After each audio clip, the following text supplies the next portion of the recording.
You're listening to the All Elite Podcast, your favorite AEW fan podcast for in-depth analysis and discussions about the number one growing brand in professional wrestling today, All Elite Wrestling. This podcast is broadcasted live on YouTube, Facebook Live, and Twitch on behalf of the No Holds Barred Network.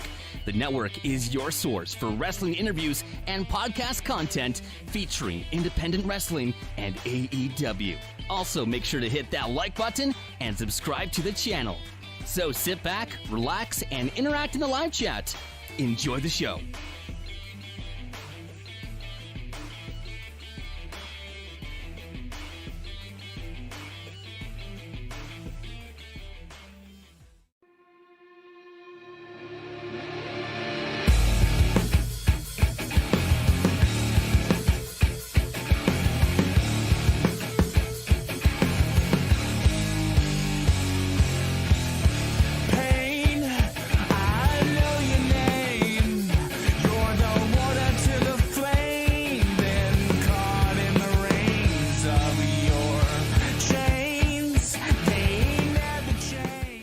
What is going on, ladies and gentlemen? Welcome back to the All Elite Podcast. I'm going to do it like Britt Baker, All Elite Podcast, right here on the No Holds Barred Network, your source for all wrestling podcast content and more. I am your host, as always. My name is Kyle Masters. I am your Canadian Prince. I am your self-proclaimed greatest host, and I'm always joined by my co-host on the show. She is the Lady of the Light Tubes, the Queen of the Indies, the Heartbreak Chick, the EVP of Giggles. Her name is Tiffany. Damn, I'm crisp. I like it. Yeah, Chris, see, I figured it out. I fucking figured it took like 8 years, but I figured it out. The joy of content creating, right? But yeah, you look crisp and clean. No caffeine. Nope. Oh man, I need some caffeine. Yeah, or AEP. It works with Britt Baker. Like AEP. I don't know. Whatever. Anyways, guys, welcome to the All Elite Podcast, where myself and Tiffany talk about everything in that AEW world, whether it's Dark, Elevation, BTE, Dynamite, Rampage.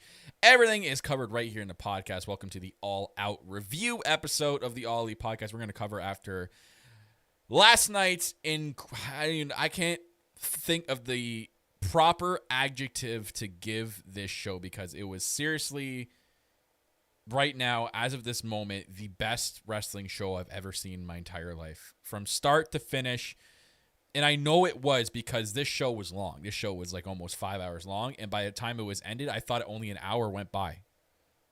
Yeah, I went by. Excuse me. I am fighting a cold still. So, like, I apologize in advance. But, man, this was crazy, right? Like, it was funny. Somebody put a tweet out last night and said that I've never seen my timeline so positive, right? Like, everybody was so happy. I love it. I tweeted out too. Like, I haven't felt happy about wrestling like this ever. I don't think I've ever felt this happy. I don't think this is different from when I was a kid. This is different. This is a lot different because obviously now that I'm older, I appreciate wrestling a lot more differently than I did as a kid.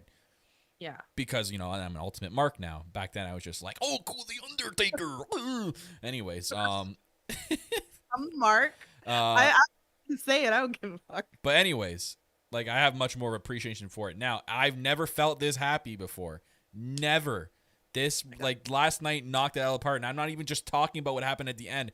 I'm talking about everything on the pay-per-view. Everything. Wait, can I start with this? Let me backtrack because it was a weekend. I swear, I was thinking about this when Kyle came down when we went to G1 and I got so deep into the indies and we've had a lot of indies going on.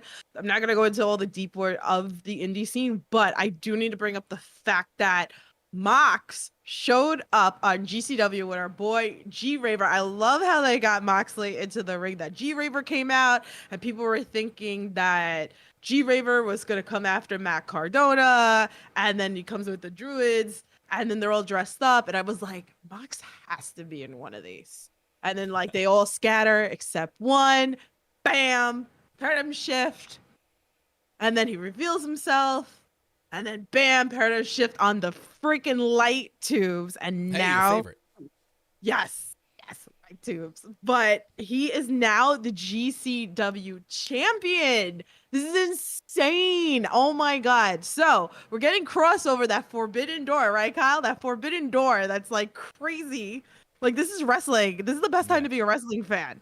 That was nuts. I seen clips of that GCW show, and like when he came into the ring and did the paradigm shift in the Druid costume, people didn't like, people pop, but they're like, okay, is it Moxley this time? Yeah.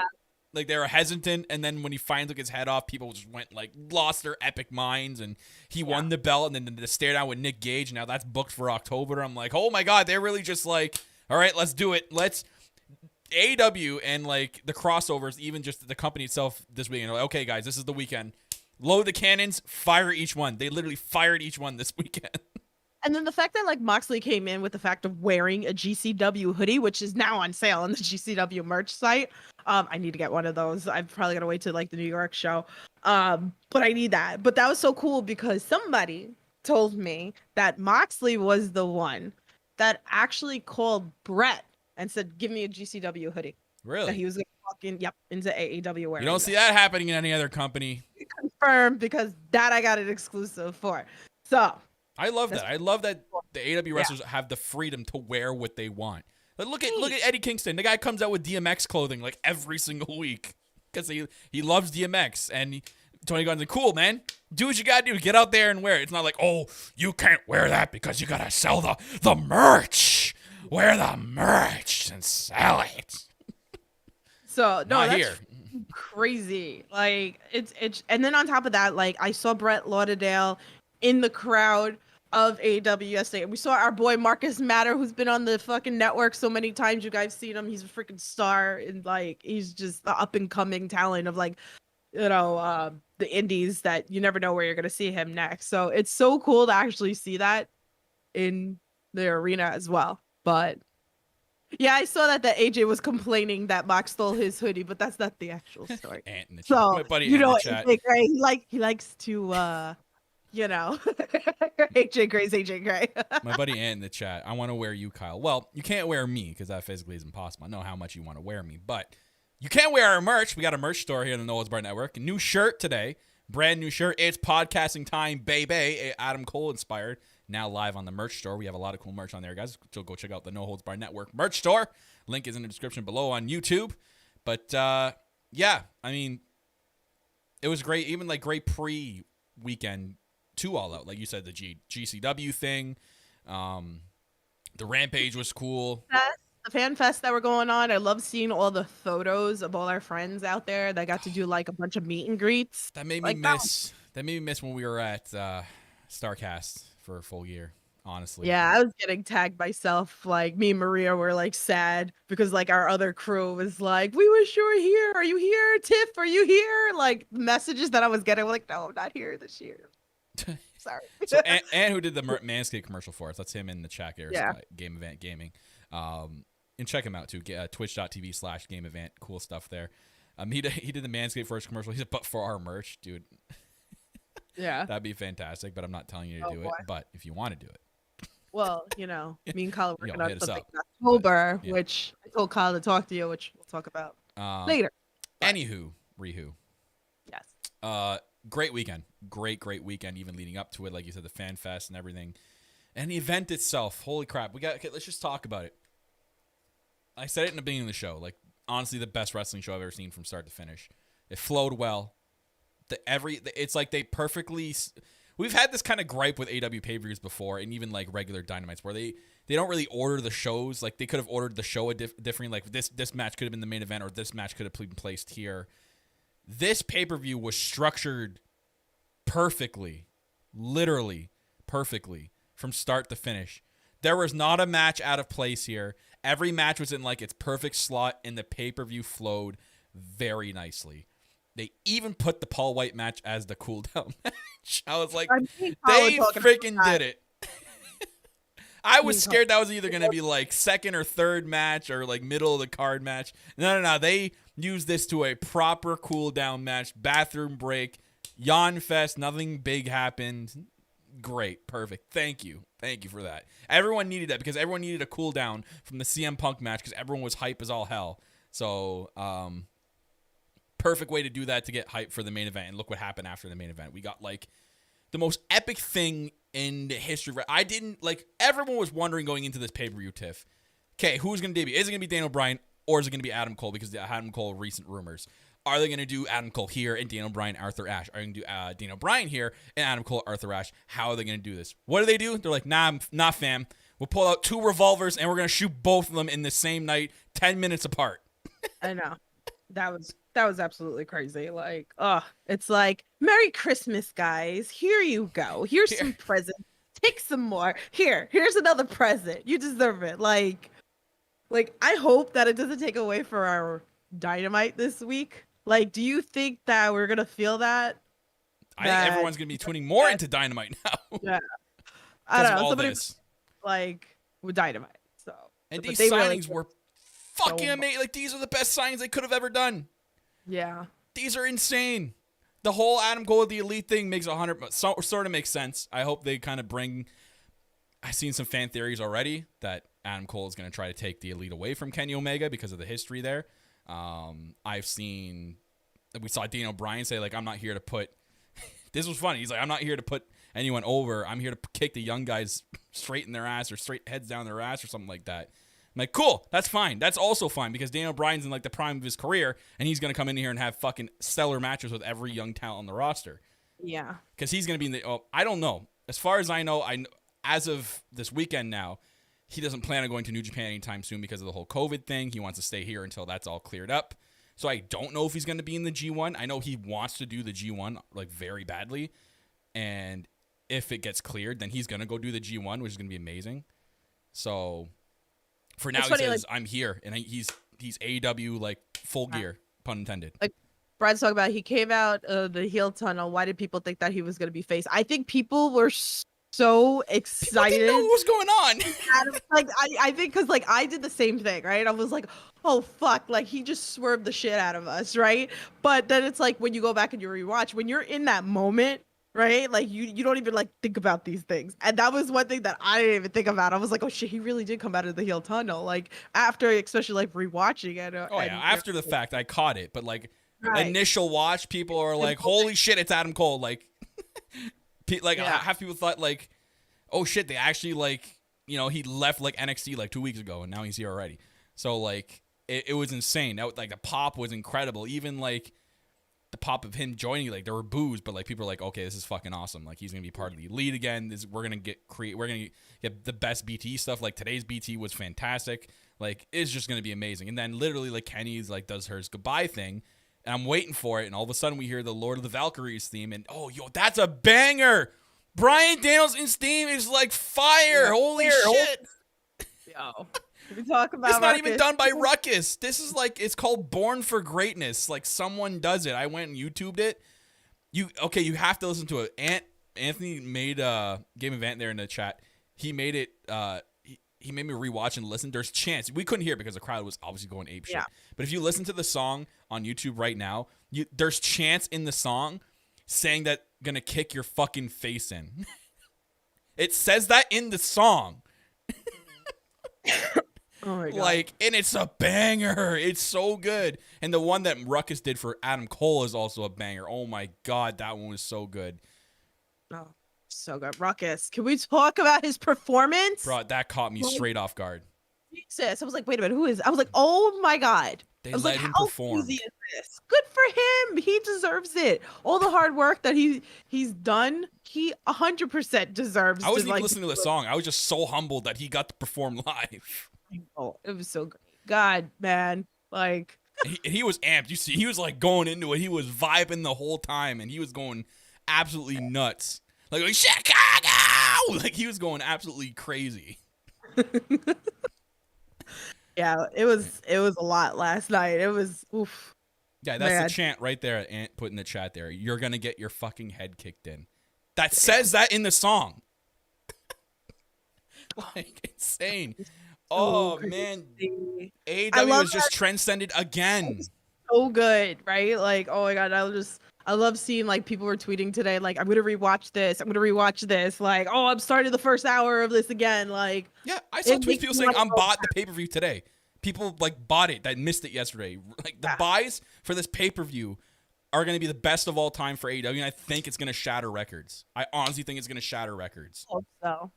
Right? Like, we go back, right? Let's go back to, like, when me and Kyle started talking about, like, doing All Elite podcasts. Like, I knew this was going to be a big thing. I just knew it. And I was like, and I'm so glad, and it's so exciting, right, Kyle? It's like something finally that makes you so excited that you want to sit and you want to podcast and you want to talk to the people out there about your joy of a product, which is so great. They officially have the most stacked roster on the planet. Like, Yeah. I'm sorry, guys. You can hate me all you want for this, but fuck WWE. Their roster sucks now compared to AEW's roster. I'm just saying, the mix of the young talent that AEW has that are so good with the mix of everyone they just brought in, you can't compare this roster to anywhere else and say anywhere else is better. I'm just gonna look at it like this: if you enjoy WWE, cool. You know, that's it. Hey, it's two different things. Yeah, WWE sports entertainment. This is pro wrestling. There's your difference. There's your exact difference. They want to be, you know, the Disney on Ice. We'll sit here and be pro wrestling. That's it. They want to have Bambi skating around the rink over there. That's fine. We're going to be pro wrestling. Yeah, with you. You know? You want to have, like, stupid drip jokes over there? That's fine. We're going to have pro wrestling. Drip. Garbage. Complete garbage. Anyways, All Out. Insane paper. We're going to talk about it, guys. We're going to go through each match, give our thoughts. You guys give us your thoughts in there. I see all of you in the live chats right now. Thank you guys for tuning in live. If you're here watching live on YouTube, do us a favor, hit that like button, smash it, subscribe if you haven't yet. If you're watching back, hit that like button as well. It helps us in the YouTube algorithm side of things. It really does help us a lot. If you're listening back in the audio versions, thank you everyone who's downloaded, especially the Apple Podcast listeners. You guys are the most important. Please hit us that 5-star rating and a comment because that helps us on the chartable side of things when it comes to the podcast charts out there right now. So do us a favor, give us a 5-star rating and let us know what you think of the podcast and the network itself. I can speak English. But we'll start off with the pre-show. I guess we have to because this is like the match that they put on there that sells the pay-per-view. It did to me. Everyone got their shots in. Everyone got like their moment in this match. I didn't get my Yuta bridge. I'm very upset. Except the Yuta bridge, then. I was in Matt Mikowski's chat last night. He was doing a watch party. He's a MMA wrestler. He's so awesome. I'm gonna get him on the podcast soon. So he was in there, and I just kept talking about the bridge. And then it was funny because like Brad and Margaret were tweeting at me about it. I wonder if Tiffany's gonna get a perfect bridge. And then I was just talking about this with Matt Mikowski and his chat. So I'm a little upset that I didn't get my bridge. Other than that, it was a great match. It was shorter than I thought because it was only 9 minutes long, but like I think it was too short. I think they kind of poorly executed the ending because you saw how much like time at the end that they were like, you saw like all the stalling that was going on at the end. They're kind of like the referee telling them like, yeah, go out and like do something, like go in the ring and do some taunts. I mean, cool moments. We had the centipede going on. I always enjoy of the centipede that always happens in wrestling. That's pretty funny. The chicken fight was hysterical. Like, I don't know, and you had Jungle Boy on top of Luchasaurus. That was cool. Yeah, I call it like the chicken fight. Like that was cool. Yeah. I'd say maybe the highlight out of that match was probably like Jungle Boy and Luchasaurus. I think they stood out the most, which is good because I think from what it looks like at the end of the pay-per-view, they're maybe headed for I don't know. I was gonna say tag team, maybe like a tag team match with the Young Bucks, but I don't know what's going on now because of what happened. We'll talk about that. Anyways, I do have our picks. By the way, Tiffany did win by 1, and I'm pissed at the match that it came down to. I'm so pissed because I was trying to be cocky, and I'm like, you know what? There's gonna be an upset here, and QT's gonna win. That ended up being the match that kind of fucked me over. I picked QT, and Paul White won. Or else we would have tied. Tiff, we would have tied if I had not picked QT. Oh, you're dusting off the crown now? Oh, god damn it. Okay, there we go. Don't get too cocky. You won by 1 match. Listen, I've been doing really good on Ollie podcast with my picks, so shut up. 1 match. 1 match. It literally came down to that match, so it shouldn't be that much of an accomplishment. Everything else we got wrong. Anyways, they open up the show, interestingly enough, with Miro and Kofi Kingston. Wow. Eddie Kingston. I literally, sorry, because I was on Twitter. Get out. Get out. I was on Twitter right before this, and someone had retweeted. Listen, someone had retweeted Xavier and Kofi there dressed in like the NWO Wolfpack gear. And I'm like, okay, that's pretty cool. Them in the, you like wrestling fashion. Them like in that NWO wrestling gear, inspired gear. That's pretty cool. I thought that was cool. Anyways, so Eddie Kingston and Miro, go away, Fat Pharaoh. To open up the show for the TNT belt. I mean, I didn't think that was going to open up the show. I didn't think so either. I thought the Battle Royale was going to open up the show, to be honest with you. I kind of thought they might have been leaning towards CM Punk and Darby just to like get that out of the way, because in my head I was like, okay, they don't want the show to get hijacked by CM Punk chants, which it didn't end up being like that. But at the time, I was like, maybe they open up with that just to get it out of the way. But they didn't. But other than that, this match was great. The crowd was so hot for this match. My God, Miro's chest. Oh, those chops. Fuck. This was good.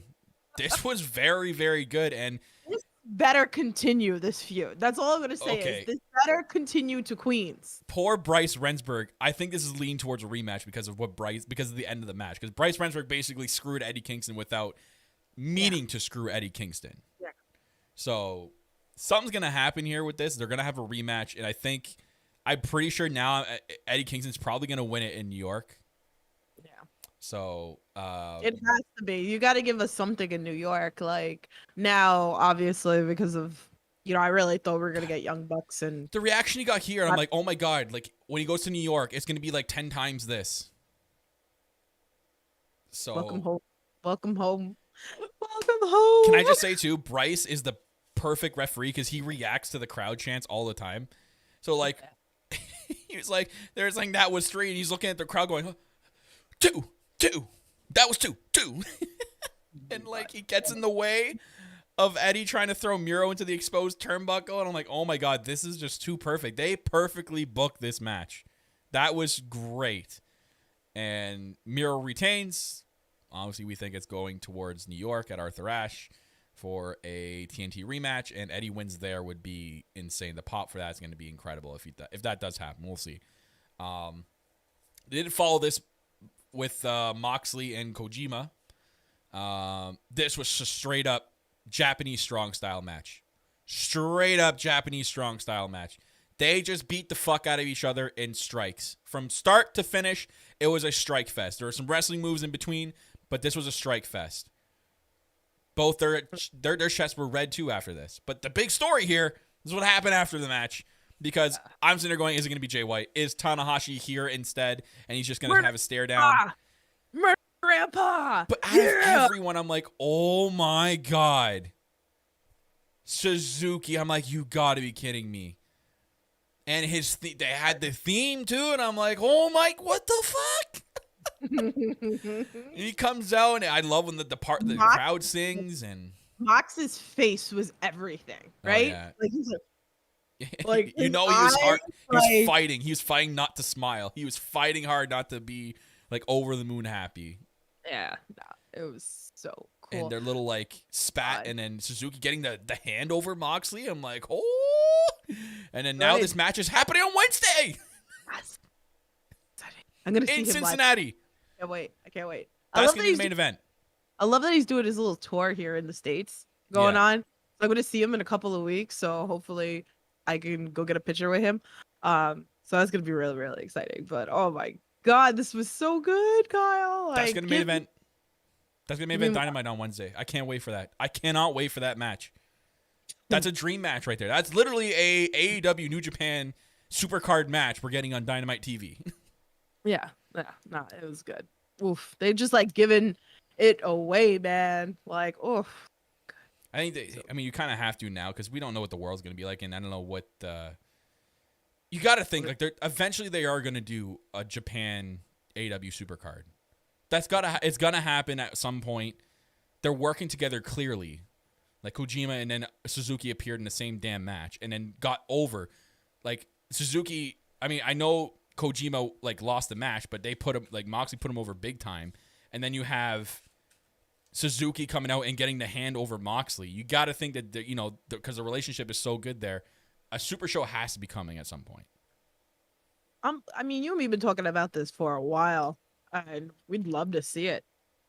There'd be so many amazing matches. Kyle, we have to go together for that if that happens. I am going to book you're the gonna week have off. To pay like $1,000 to like come to the state. It sucks because, like, guys, it honestly looks at this point like Arthur Ashe not looking good for me because airplane tickets are ridiculous right now.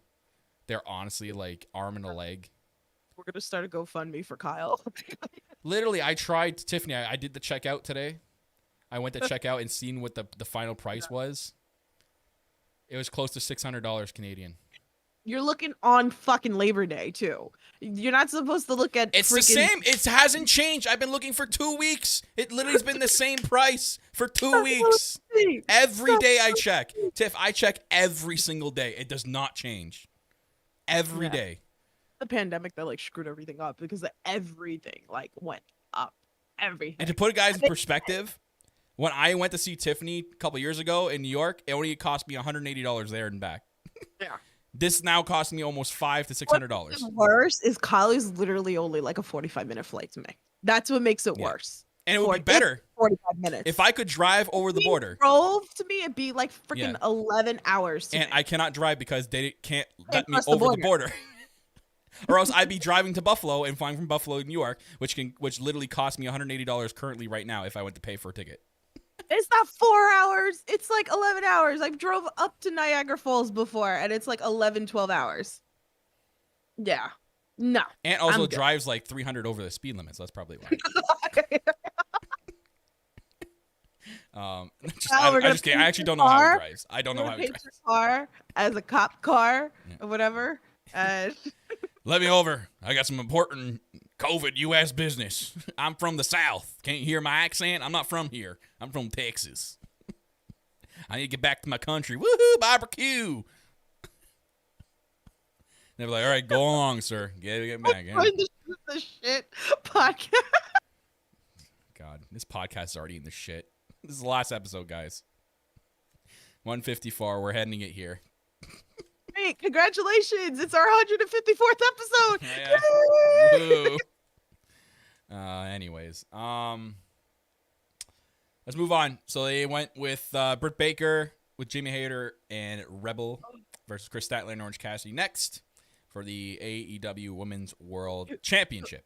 Can we talk about the spacesuits that the freaking Yuta and freaking Chuck came out in Orange Cassidy? I like the Statlinger's look, and she also got the contacts that look pretty cool. Yeah. Britt looked amazing too. I always love her makeup and her gear. And Jamie Hayter looks great too. Fashion. Queen of Many. Jamie Hayter looked great too. Yeah, she looked good. She looked great. Mm-hmm. But the world title match was great. Oh, okay, we gotta talk about it. Yo, when she hit the Panama City Sunrise, I'm like, stop it. Stop it. Stop like shoving in her face that he's here. Like, we know he's here. We saw the promo you cut. Now you're hitting the Panama City Sunrise, which was executed really well, by the way. I was scared to death for that move, but she nailed it. And I thought that was going to win the match. But this was an excellent. This was a very, very good match. Very good match. Both these ladies like put on a show here. I was glued to this match. Yeah, this is women's wrestling. Yeah. And DMD retains. Good match. Oh my goodness. They followed this by, this was match of the night. Steel Cage World Tag Team Championships. Lucha Brothers, Young Bucks. This was match of the night. Hands down, out of all the matches tonight, this was match of the night. And we said it before. We saw like the Ruckus performance before, and I love the whole new gear. That's how they came out. Like, yo, your first reaction is when you see Nick. What was your first reaction? Is that what you did? I was like, bro, like, what are you doing? I know what they're doing, but what are you doing? My other reaction was I have to tweet at Denise right now because I just love the Young Bucks gear. And you know that Denise is always up with the gear. So every time like something new pops me, I have to tweet at her. Like I always tweet at her and she always answers back to me. Like I just love the gear so much, and like Nick is having a midlife crisis. Nick, what are you doing, bro? I know what both of them are doing. Matt's trying to look like Macho Man. Nick's trying to look like Hogan. Like, Wait, what are you doing, guys? Like, what are you doing? Your friend Maria, that she made the gif for me of Matt brushing his hair. Oh, really? Did you see that? Oh, yeah. I did say that. Yeah. God, I started dying. She goes, anytime you have a bad day, she goes, this is the gift that I'm gonna send you. And I was like, oh my God, I love this. I can't. Anyways, this match. Wow. Dated. I don't understand like how like it keeps topping every match that they've had. These two teams are just magic together. And like I know I was skeptical of these two teams going in, or at least the Lucha Brothers going into this, because I would have liked to see someone else, but man, did they ever like say, no, Kyle, this is why. And they literally showed up, like, from the spots they were doing. They use a cage almost every single point, which is good. That's what you do. And this cage, I love the AEW steel cage. It's basically a Hell in a Cell without a roof, the size of it. And I was like, oh my God, there's the one spot in the match where like he went up, and I'm like, oh no, okay, what are they gonna do up here? And like everyone's just like, you can hear the collective like gasp in the arena going, like, don't fall, like, please don't fall. And he ends up doing like a crossbody. Like, I'm like, I still went nuts for that because he jumped. He didn't fall, do a crossbody. No, he jumped. So he got more air on top of how hot he was. Yo, can we like the respect that we have for like these entertainers, what they put their fucking bodies through to give us like this entertainment? Yeah.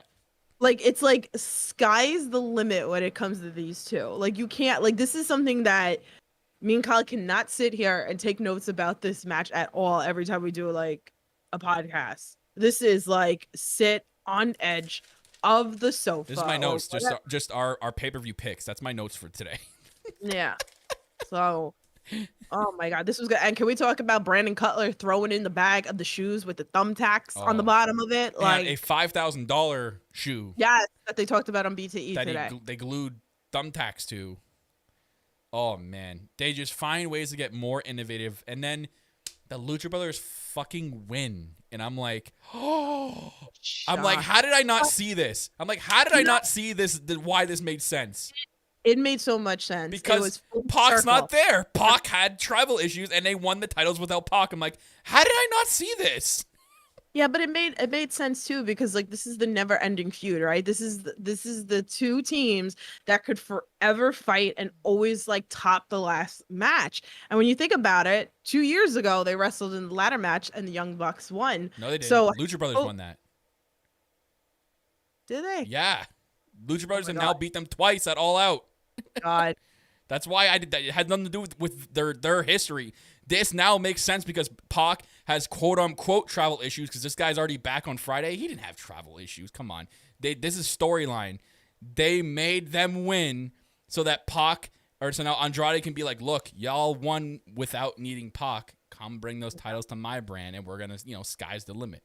Oh, my God. It's amazing. If they have another match to top the others, give them a 60-minute Iron Man match. Oh, my God. Tag team Iron Man match. That'd be something. I'd be down to see that. Has that been done?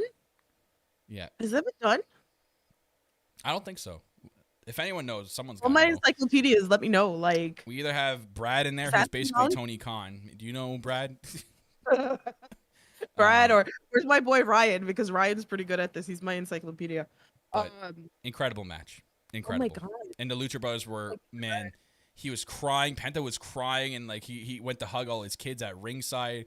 That kind of sucked because like they were rushing because they needed to get to the next match, and like they kind of said, okay, like we gotta go, guys. Like, bring your family to the back. At least they brought the family to the back and didn't make them go to their seats. Just like, you come with them to the back. Just guys, we got to get to the back. I don't. Nah, that was really good. Again, that's another match that you could just watch over and over and over again. Really, I really like that format. What they copy like from New Japan. Like after the match is done, it's like right to the next match. You know what I mean? Like they quickly, if there's a promo, they put a promo quickly right to the next match. That makes the pay-per-view flow a lot nicer. Just like the cage, it was like quick up down. You know, pretty much like. They started raising it up as soon as the 3 count. As soon as you hit 3, the cage was going up. Yeah, no, it's great because if you go to shows and like they're building it from scratch, it can take like 40 minutes. Yeah. So they had the Battle Royal. This was later in the show, and I'm like, okay, this is cool. This is good. And This had okay. So I'm trying to say here. So this battle royal it over delivered in my eyes. Is what I'm trying to say. Okay. I expected good things out of this match. I think it over delivered. I think it was a lot better than I thought. Than we were supposed to get. They killed it in this match. Everything flowed nicely. I'm still leery of the format. I kind of feel like they should try to maybe adapt the Royal Rumble format where it's like one person every 90 seconds kind of thing.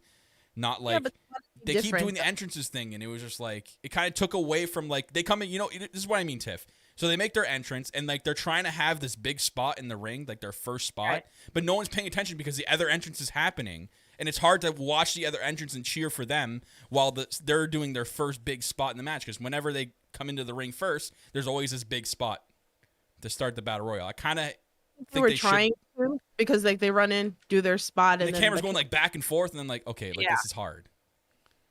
They got to do. I think they should do like they adopt the Rumble format. Yeah. Yeah. Like they're trying to be a little announce. Do the card shuffle thing. That's fine. Be like announce the next 5 entrances will be from the Diamonds. Like do the card shuffle thing after every deck has been shuffled out. So, anyways. Oh, Brad said there's been many tag team Iron Man matches. See, there you go. TK 2.0. Thank you very much. Seriously, if you guys don't know what I mean, Tony Khan literally is like a wrestling encyclopedia as well. You can name a wrestling match, and Tony Khan would tell you the exact pay-per-view, the exact date, and the exact year that match, and like all the matches on the card. He's insane. And that's what. Do you see the reports with Adam Cole? He said that like Tony Khan's love for pro wrestling is infectious, and he feels like he could talk with Tony Khan about wrestling all day, and that's what drove him to AEW. He says, I can sit there and talk with Tony Khan about stuff, and he'll listen, and they can talk wrestling. So you saw like even like Johnny Gargano put like a message out, to Adam Cole and stuff. Like I was seeing a lot of the WWE guys putting stuff out, even like Kevin Owens and stuff. Like I know like we were talking about that like earlier, but I mean, y'all want to see me cry again? Kevin Owens coming over, that make me cry again. Oh my god, that's what I was talking about with Kyle last night. That, and then we were talking about Ciampa. We were talking about Johnny Gargano. We were talking about like a whole bunch of people that imagine if like they came over, but. Again, I'll always say this, that I'll always worry because I'm always going to have that heart for my indies and like the other people. Like, don't forget them. But Kyle made a point yesterday, like, look, CM Punk just wrestled Darby last night. That was his first match. So they are putting over the other talent in AEW. Oh, man. And we just need more time. We'll talk about that right now, actually. CM Punk and Darby. We fucking exploded. CM Punk does need. I think he still needs like 2 or 3 more matches, and then we're gonna get him back into like the ring shape he used to be in. He looked good. Like he did look good for not wrestling in 7 years. The cardio is probably gonna take a few matches to get to him, but I think after a couple of matches, Punk will be in like ring shape. Like I want to say he's not. I'm not trying to say he's not in ring shape right now. He'll be in better ring shape. Yeah. I kind of asked Kyle that last night. Oh, yeah. We forgot to talk about that. Oh, my God. Sorry. Back to the Battle Royal. Rewrite. The Joker. We didn't even, finish the Battle Royal. God damn it. I'm sorry. Yeah. Sorry. Again, as for the match itself, it was incredible. I thought Jade was, for some reason, my gut was telling me that Jade was going to win. Even though I didn't pick her. Great. Jade looked great. Jade always looks great. Your pick almost won. My pick was eliminated, unfortunately. But Ruby Soho got the biggest pop ever, and it is well deserved. Her emotion on her face when she came out was everything. And the crowd was singing this song, like, yes, perfect. Another song that people can sing. And AEW loves that. They're not going to shun you like WWE saying you can't sing their songs. Yeah. They love this shit, and the crowd was singing it. Oh, I can't wait. Anytime she makes her entrance now, the crowd's going to be singing Ruby Soho. It was so perfect. And she won, too, which is incredible. I can't believe she actually won the match. And I'm like, damn. Give me a full-blown match between Thunder Rosa and Ruby. Give me that. Yeah. Because, it looks so good, and it's like this tease of what we got last night. And I'm excited to actually see what. I saw it, Brad. I saw Jade's tweet. She had a little bit of wardrobe malfunction going on. But anyways, now we're gonna get Ruby and Britt Baker, which is gonna be an epic match whenever they decide to do that. Will it be at Arthur Ashe, or maybe they kind of string that until Full Gear? And Ruby hugging, was it Bryce? Yeah, she turned to Bryce, went, "Hi, Bryce," and hugged him. So cute. It's so cute. I love it. That battle royal was amazing. It was amazing. It was fantastic. And usually, like, battle royals, it could take like one or two things. And Oh yeah. And you in the chat. I'm dead. He said he's rewatching that now just for that reason. Well, hey. Anyways, yeah, and he's not talking about Ruby Soho, folks. He's talking about Jade Cargill and her quote unquote wardrobe malfunctions. But yes, great battle royal. So now we'll revert back to CM Punk, Darby Allin. Yeah. So Punk, interestingly enough, was in tights. That threw me right off guard. Body off. Yeah. And I think that was an homage to Bret Hart because of what they did in the match. They literally pulled a move from Bret Hart in Dynamite Kid, like literally identical, and Punk with the same facial reactions as Bret Hart. Yeah. So I think this was a very big homage and a very big nod to Bret Hart. I don't think Punk's going to be in tights. Maybe. We don't know. If he does, sure, whatever. It works. But as for the match itself, Punk looked great. I think he looked good. It was a great match, and it was a great style of Darby being the very fast-paced, quick wrestler, and Punk slowing him down methodically and wearing him down and trying to slow down the faster wrestler into ground game. And it was great. I love seeing that. I've seen a lot of matches like that. And I was asking Kyle last night because, again, like, I feel like I wasn't watching WWE when CM Punk was around. So CM Punk to me is completely brand new to me. Mm-hmm. So it was really nice. So I wanted, and you guys can let me know in the chat what you honestly thought, because I'm really curious to think, because of people who've actually supported him through the years and watched him and everything. I'd love to like, what did you think? Did you felt that he was rusty? Does like what Kyle said, like, I mean, he looked good. I think he looked good, but like compared to how it was years ago, that's what I'm really curious what you guys can say about it. So I think there me were nerves too. Yeah, and Kyle and me were joking about the fact that, you know, the fact of the technical wrestling, and I love the technical wrestling, and I'm like, give me him and Yuta. And then Kyle was like, that's a bunch of bridges. I was like, oh my God. I'm like, excuse me while I faint right now, because like all these perfect bridges, like I can't. So what you saw was CM Punk's style. That was that style of Punk. Yeah. With that, the way he wrestles, that's his style. There's a lot more wrestling moves involved, but again, I think this was just, you know, as his first match back. He's going to work out the kinks. We're going to see a lot more of what that WWE Punk did. And you got to think, too, the nerves must have been more amplified in this type of environment, because now he's in a place where he actually loves to be and loves to wrestle. So he's not going into it pissed off saying, like, let me just go out there and, like, half-ass the shit and then leave and get the hell out of here. He's in his hometown. He's in a match with a guy he really wants to wrestle, and kind of like idolizes and said, like, this would be my favorite wrestler growing up. The nerves must have been like, his nerves have been shot through that match. So that plus, you know, first match back in 7 years, give him like a couple more matches, Punk will be in like, he'll be perfect. He'll be fine. But as for the match itself, he put over Darby huge. I swear to God, when Darby does these spots where I'm like, he's not going to walk by 50, it makes me cringe just a little bit. Like when he threw him into the ring post. Oh, I see a GIF going around with the whole Bret Hart and CM Punk. Yeah, see? It was the 1, 2, 3 kid when I retweeted on my Twitter. That's cool. That right there is really cool. But yeah, Punk ended up getting the win. It was a good match. They played it off too. They did a couple of near falls. I'm like, oh shit, maybe Darby actually is gonna win this match. Like there's the one where like he surprised Punk into like that backslide pin. I'm like, oh my God, they're gonna pull the trigger. Like Darby's gonna pin him, because like I didn't know. I don't think a lot of people knew that. Like people had their assumptions, but like they could have gone either way. To be honest, they literally could have gone either way. No, but like, I mean, we had said this. It's like as great, and it didn't hurt Darby at all. That's one thing that we could definitely talk about, because I saw people were like, oh, if he's just becoming a jobber. No, like it did not make Darby look bad at all, especially how it ended. Like it had to end like that with the handshake. Yeah. Like it didn't. He gave a really good match, and I think that says a lot that, you know, Cody wanted to wrestle Darby first when like AEW with the first pay-per-view, you know, and then it's like now here's CM Punk, you know, and CM Punk could have wrestled anybody, like Christian Cage, Kenny chose Omega, Darby. whatever like that. But he comes in and he said the fact that, like, when he came on the mic and he was like, all these kids, I want to work all these kids that, they have all that love for wrestling of what I had. And that's what he kind of needed to come back, and he needed this. So it didn't hurt Darby at all. It made Darby look really, really good. It just says like so much of what they think of Darby. So I think it was a great match. Like, I think Punk's going in the direction of a heel now. And I think he's going to go after MJF. I think they're going to pull this trigger and they're going to do Punk and MJF. That's going to be your full gear match. That's going to be one of the highlight full gear matches. They're going to do that. They might not start the program until after Arthur Ashe. I kind of think they're doing Daniel Bryan and CM Punk against the Young Bucks at Arthur Ashe. I really do think that they're going to do that. Because Punk's been saying in podcasts all week that he wants to team up with Daniel Bryan. Look who's here. Sorry, Bryan Danielson. Look who's here. It's going to happen. The Bucks don't have titles. It doesn't need to be for titles. There you go.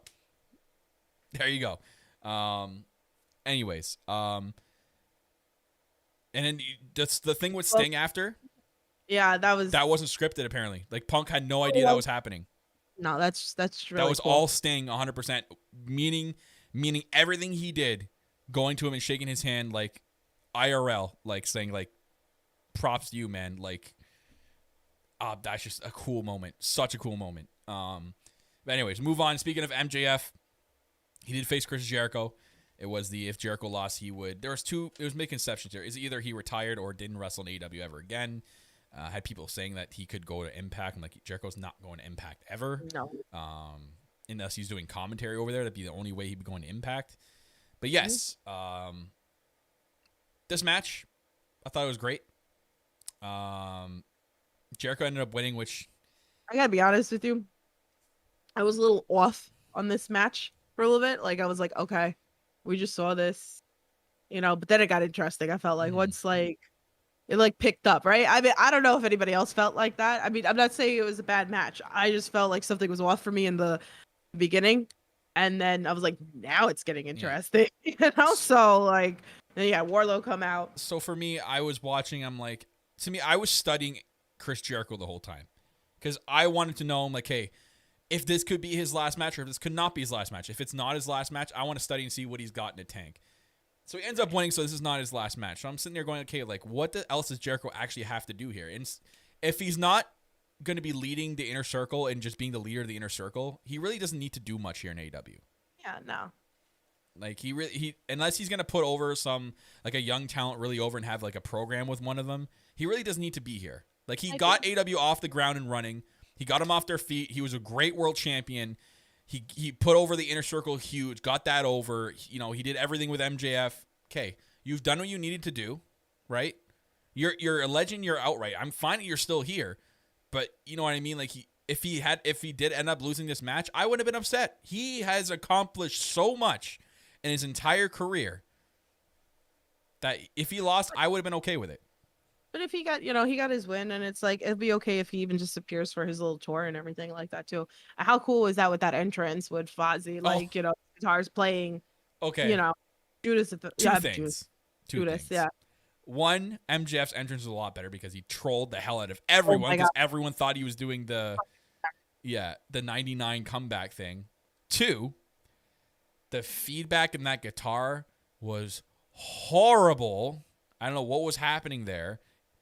It was cool to see Fozzy guitars, but the feedback was terrible in my ears, and the crowd was so offbeat.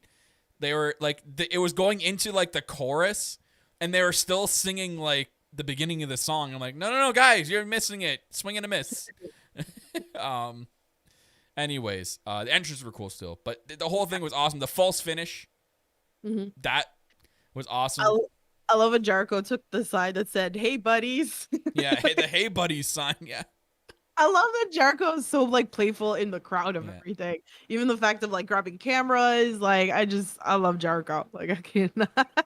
That entrance, the "Hey, buddy" sign was in the crowd when Moxley made his entrance. He walked by that sign because I remembered it. I was like, "Oh, the "Hey, buddy" sign!" It made it to the front. Anyways, then Then we had the cool-on match. Like, we don't really, literally, we can spend, okay, this match was 3 minutes long. We can spend 30 seconds talking about this match. So Paul White came out, cool. He came out, got a good pop. QT Marshall came out, cool. He came out. Paul White came out, cool. He beat up everybody, cool. He gonna punch QT and Marshall in the face, cool. He won the match, cool. Let's move on.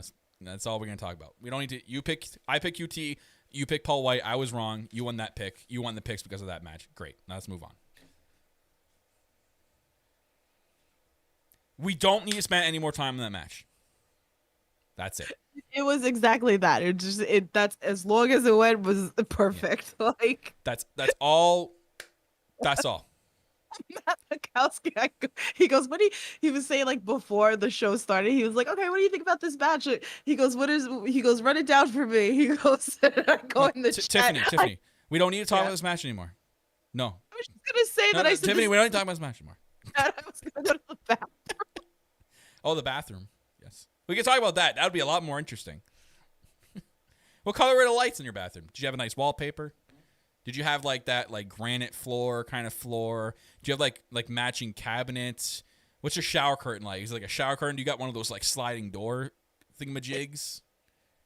What kind of shampoo do you use? Do you use like are you a L'Oreal girl? You're a L'Oreal girl, aren't you? You're like yeah, you're a L'Oreal girl. I knew I got you.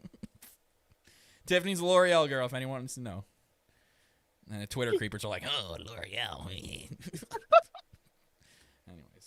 Anyways. Oh my God. I'm dead. Main event, because that's more important. Kenny Omega with Don Callis defeating Christian Cage for the AEW World title. Great match. Yeah. Honestly, really good. Insane match. Oh my God. Can we think about Kenny jumping on the freaking table that was like upside down? Yo, like, what the hell? Oh, like I can't. It like got like a hole in Christian's like rib. What the hell? I was like, damn, Kenny. And he does the whole Steve Urkel, did I do that? But Kenny's gear, fire. Fire. Yeah. I like the pay-per-views. Like they go a little extra with their gear. This is like Kenny's like newest gear in a long time. When's the last time you had new gear? Yeah, it's been a while. Last time. Yeah. This is a good match. Like how they ended it with a freaking. Are you kidding me? An avalanche one-winged angel? Are you fucking kidding me? Christian at his age agreed to take a one-winged angel off the top rope. Like what? What world are we? Like Christian, you're not in 2003 here, buddy. You agreed to take a one-winged angel off the top rope. I seen that. I'm like, oh my God, that's the biggest body bag ending of a match I've ever seen in my entire life. Oh, man. But then look what happened after. Like the big, like what a way to end a pay-per-view. We seen with some of the pay-per-views that AEW done, the kind of a miss ending. This ending of the pay-per-view was fucking insane ending. Because everyone knows. You could tell throughout the match. People were tired because it was a long pay-per-view. But also, I think people were like, okay, we know what's happening now. Everyone knows Bryan Danielson's going to be here. So they're just kind of waiting. They're kind of like saving the pop for when he does appear. He gets on the mic after there's a beatdown with the Elite. They all come out. Kenny like starts talking about like, you know, he's untouched in any company, anywhere. No one can beat him. No one from another company. He's like, the only way someone's going to beat me is if they're not here, they're retired, or if they're dead. As soon as he dropped that deadline, Tiff, I knew exactly what was going to happen. It's perfect setup. For Adam, like, literally, if you guys don't know, and like, a lot of people didn't know because they didn't know the BT story with everything. And I'm like, as soon as he dropped the deadline, I'm like, it's Adam Cole. And sure enough, the lights go out. Then his song hits, and I'm like, oh my God, they pulled the trigger. They freaking got Adam Cole here this quick. He comes out, and I'm like, oh my God, what's going to happen? The loudest Adam Cole Bebe chant I've ever heard in my entire life. Yeah. And I've been to a couple NXT TakeOver shows where I thought they were loud. No. This one's the loudest one I've ever heard in my entire life. And then he turns, and I'm like, oh shit, here we go. The Elite. And I'm like, I was kind of weird at first too. I'm like, oh, but like, the last time Kenny was with them, the last time Adam was with them, Kenny kicked them out of the Bullet Club. Yeah. So I'm like, that's got to play a factor at some point. But anyways, then like Adam Cole gets on the mic. He like literally the first two things he does is he disses the Undisputed Era and then disses Vince McMahon right after. I'm like, that's weird because apparently, and he said it in the post press conference that the talk with Vince went fine and it went great. And I'm like, okay, but you just dropped there's no chance in hell that and no one's better than this faction. And then like Kenny does the whole like goodbye and mwah, and then the Valkyrie song plays and the place just lost it. They lost their shit, and then out comes Bryan Danielson. The goodbye, moi, and then bam. Like, how fucking cool is that? That was perfect. You know, like Epic. I popped for everything last night. You know, wherever you are, you jumped up out of your seat. You were at the edge. You were screaming. It was one of those moments for everybody. I feel like Bryan Danielson now is with a company where we're gonna see the best we're gonna see everything out of Daniel Bryan now.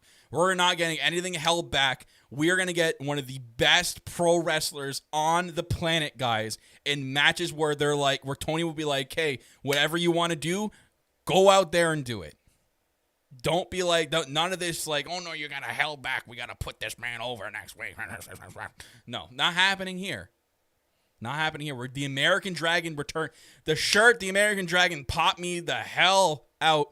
I'm like, oh my God, we're getting the American Dragon back. Let's fucking go already. Tease again. I don't know. I think it's still up. But unfortunately, Adam Cole shirt. Because I'm Canadian, everything just sucks for me. I tried putting the Adam Cole shirt and the Bryan Danielson shirt. That's going to take me a while. Bryan Danielson shirt into the cart tiff. Mm-hmm. Converted with tax and shipping for both shirts. The total was $90.32 for two shirts. That's it. Y'all wonder why I hate.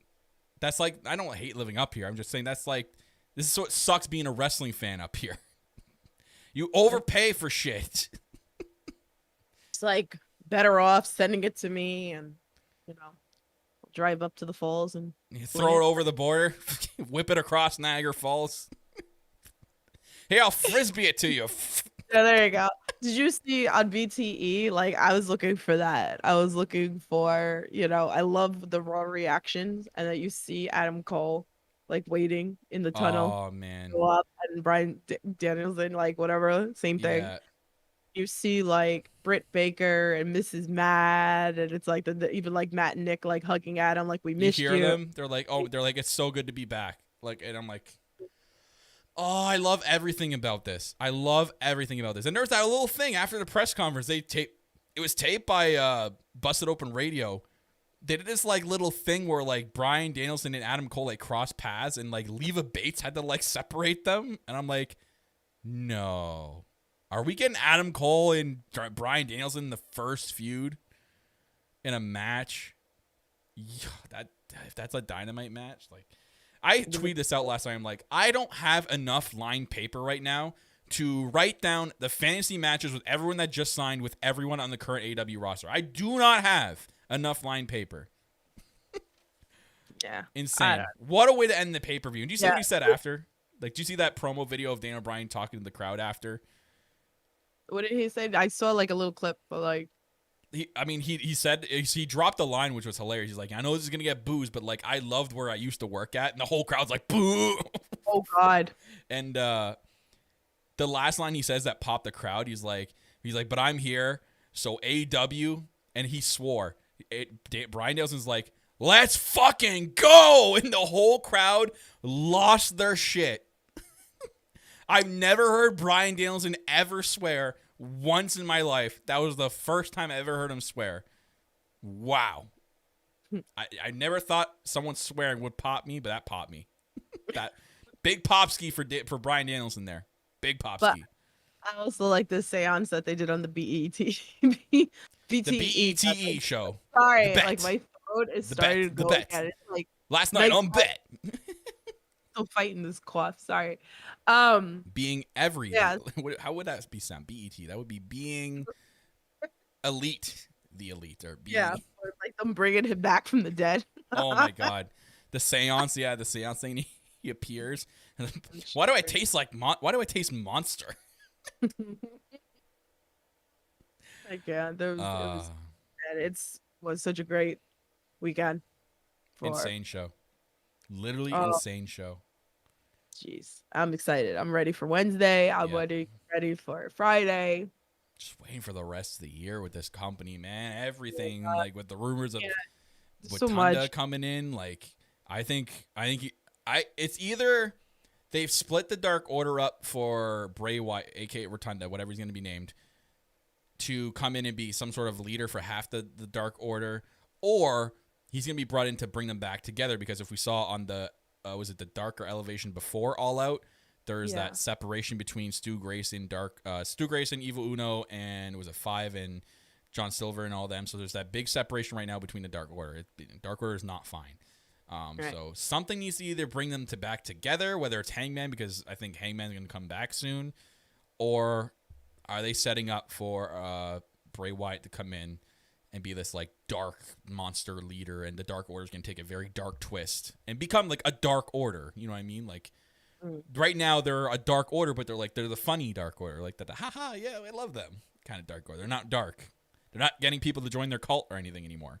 So Creepy perks. they could go a bunch of different directions. So we'll find out. Yeah, the Dark Order is fine. They're fine. Yeah. Anywho, Rihu. That's about it for the pod.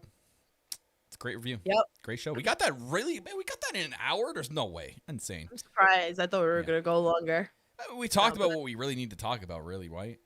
What else do Yeah. we need to talk about? We kind of fit everything in. We talked about everything. The press conference after was great. If you guys didn't watch it, there's videos of it. CM Punk talked a lot. The line CM Punk dropped. CM Punk, someone asked him like what his reaction was to Adam Cole and Daniel Bryan. He's like, sorry to be up front, but I had a boner. That's what CM Punk dropped that line. He's like, I had a boner. I can't. Dead.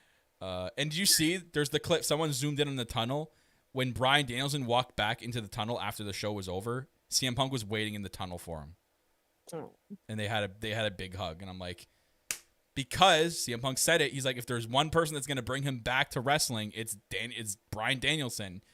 What do you know? They're both in the same company. It's so exciting though. Oh, the possibilities, guys. We're about to enter an exciting period and era of AEW. They've just transcended into a whole new atmosphere. It's going to be insane, guys. Strap yourselves in. Pun intended here. We're gearing into full gear now. Full gear is around the corner. Saturday, November 13th. We're back on Saturdays. Thank God. I cannot wait. Place to be determined, by the way. They're not going to be in St. Louis anymore. Apparently they've moved, and the rumor is they're going to Minneapolis, Minnesota for whatever reason. But yes. Brian wants us to talk more QT Marshall and Paul. Oh yeah, for sure. You know, QT. No, we're not talking about that. No. God, that shouldn't have been on the show. I'm sorry, but I get it. Paul White wants to get in there and do his thing. Give him his Cool, give him his moment. Give him his moment. Anywho, Yeah. Yeah, we're in a new era of wrestling. Literally, guys, it's just gonna get up from here. I cannot wait for the future of this company. But anyways, guys, I hope you guys enjoyed the show. Again, if you guys are watching on YouTube, hit the like button. If you're watching back on YouTube, hit that like button. Hit the subscribe if you haven't done so already. Thank you to everyone who are in the live chats right now, whether on YouTube, Twitch, Periscope, Facebook. We are on everywhere every time we do this live podcast. Make sure you're following us on Twitter at twitter.com/AllElitePod. So it's All Elite Pod. You can get all the updates for this podcast on there. Follow the network as well, the No Holds Barred Network at NHB Network on Twitter as well. Guys, Tiffany does a lot of cool stuff when it's indie related. She does a lot of cool shows on there, whether it's Indie Talks or Under the Ropes. She interviews a lot of indie stars on Under the Ropes. She does a lot of cool vlog footage on Indie Talks. So you guys are going to want to check that out if you guys are into that indie content. If you're not, hey, check it out. You never know. You might love it. And then there's here, the All Elite Podcast. Kimmy Talks Wrestling, who's part of the network, is going to be coming back soon. She's getting situated. She's going to start doing a lot of little WWE reviews for you guys if you guys are into WWE. Again, there's nothing wrong with that, but she's going to be doing that content for us. She's also going to be talking AEW on her own as well. And we got just a lot of cool stuff in the network, guys. So thank you guys all for your support, your continued support of me and Tiff. It's your continued support that keeps us going here on podcasting. But that's going to wrap it up for me, Tiff. I got no more closing remarks. I am finito and just pooped out from the weekend. I definitely need a nap. I need a vacation, damn it. I need one too. I agreed. Some people were tweeted this on Twitter, and I even tweeted. I don't do it, but I was like, I need a cigarette after this fucking pay-per-view, man. I needed to relax. God. Anyways, but that's a good thing. That's a great thing. Wrestling. Yeah. And we Professional get to wrestling. start Yeah. again. Guys, pro wrestling is back. So, ladies and gentlemen, thank you so much for tuning in today. My name is Kyle Masters. I'm your host. I'm your Canadian Prince. I am your self-proclaimed greatest host of the podcast. And I'm always joined by my co-host, Tiffany, the lady of many nicknames, but she's also referred to as the EVP Giggles, the Heartbreak Chick, the Lady of the Light Tubes, and the Queen of the Indies. Her name is Tiffany. That's Fat Pharaoh, our mascot, in the camera there as well, if you're watching YouTube side of things. And we will see you guys next time, as we do always. Mr. Kenny Omega, you know you had a rough night, but please send us off once again to end the show. Goodbye, mwah, and good night. Bang!